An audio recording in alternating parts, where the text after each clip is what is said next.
George ആവശ്യപ്പെട്ടാൽ പൂഞ്ഞാറിൽ പിന്തുണയ്ക്കുമെന്ന് Kerala Congress secular chairman T S. John.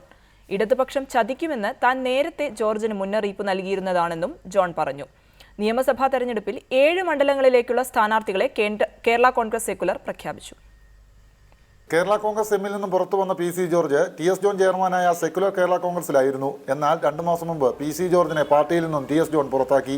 എന്നാൽ നിർണായകമായ ഘട്ടത്തിൽ ജോർജ് ആവശ്യപ്പെട്ടാൽ ജോർജിനൊപ്പം നിൽക്കുമെന്ന് ടി.എസ്. ജോൺ പറഞ്ഞു. പൂഞ്ഞാറിൽ പി.സി. ജോർജ് ആവശ്യപ്പെട്ടാൽ പി.സി. ജോർജ് പിന്തുണ നൽകും.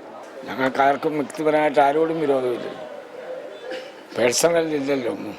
CPM-ഉം ഇടതുമുന്നണിയും ചതിക്കുമെന്ന് താൻ ജോർജിന് നേരത്തെ മുന്നറിയിപ്പ് നൽകിയിരുന്നു. അവരുടെ കാര്യനേട്ടത്തിന് വേണ്ടിയായിരുന്നു തദ്ദേശ തെരഞ്ഞെടുപ്പിൽ സെക്കുലറിനൊപ്പം ചേർന്നത്. ചതിവന്മാരുടെ പാർട്ടിയാണ് മാർക്സിസ്റ്റ് പാർട്ടി. ചതിക്കുമെന്ന് പറഞ്ഞാൽ പഞ്ചായത്ത് ഇലക്ഷനിൽ ചതിച്ചതാണ്. ഒരു പച്ചില കാണിച്ചു പൂഞ്ഞാർ നിയമത്തിൽ കുറച്ച് ചില പഞ്ചായത്തുകളിൽ, ബാക്കി എല്ലായിടത്തും ഞങ്ങളെ നശിപ്പിച്ചു. നിയമസഭാ തെരഞ്ഞെടുപ്പിൽ ചങ്ങനാശ്ശേരി, കോട്ടയം, പിറവം അടക്കമുള്ള 7 മണ്ഡലങ്ങളിലേക്കുള്ള സ്ഥാനാർത്ഥികളെയും ടി.എസ്. ജോൺ പ്രഖ്യാപിച്ചു. റിപ്പോർട്ടർ, കോട്ടയം.